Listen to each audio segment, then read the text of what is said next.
Thanks, Dan, and thanks, Brian, for joining me again to talk for another TD Wealth segment. Yeah, good morning. Thanks for having me. So a lot of the talk that people have heard in the past 6 months, if not more, is about inflation. What kind of impact is that having on Canadians? What's your take on that? Yeah, I mean, obviously inflation's a real thing. I think a lot of the talk has been, is it a healthy, normal amount, something we can maintain or manage, versus something that could cause a problem. So, I tend to agree that this is a big ticket item right now.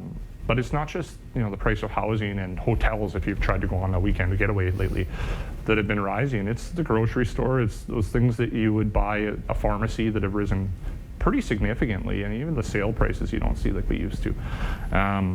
So, lots of articles, lots of stories out there about people curbing their spending, changing away from some of those discretionary items and instead focusing their cash flow on either affording the basics or setting money aside for savings, reducing debts, whatever. It's certainly been a shift in spending over the last several months, and we see it the most in places like home renovation supplies or consumer electronics. We've seen a big shift away from those types of products into some of the more basics. It's been hard to stretch a paycheck for a lot of folks. With those changes you say some people have been making, has the average Canadian been able to keep everything in stride? Yeah, I mean, that's probably why it's always in the news, is there's a debate on that. On the positive side, unemployment rates and wage growth have been relatively strong. There's some good news there. How much more a consumer can absorb with inflation rates this high, that remains to be seen, and it probably matters how long inflation stays at these levels. Because we aren't technically in a recession. There's a lot of talk about those words, and they often is. They don't happen as often as maybe they get thrown around. But while we're not technically in a recession, we are approaching something called a consumer recession.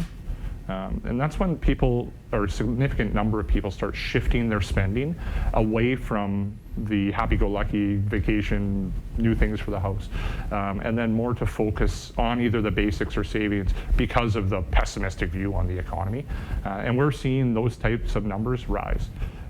Just in the last couple of weeks, a Canadian bank CEO came out and mentioned their customers that have variable rate mortgages, which is a significant number, have reduced their discretionary spending, or the wants, not the needs, by over 10%. And that's a big number, and that's going to have an impact on at least parts of the economy.